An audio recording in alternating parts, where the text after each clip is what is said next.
We're also producing an executive masterclass, which is, as it sounds, designed for people who are in senior leadership roles across the organizations that CDPS are working with.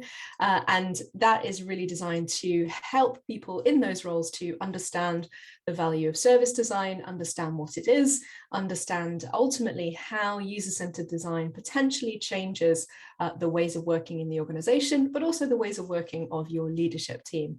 So we will talk about what we mean by services, we'll talk about what we mean by a good service, we'll talk about the capability that's required from that, and we'll also talk about how we get to a point where our organization is able to deliver some of those things. So it's a 4-hour introductory masterclass.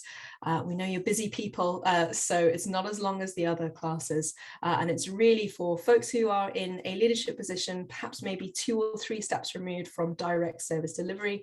So perhaps even in operational, kind of HR, finance roles, but need to understand the importance of their role as an enabler for service design to happen. So if that sounds like you, then please do join us on the Executive Masterclass for Good Services.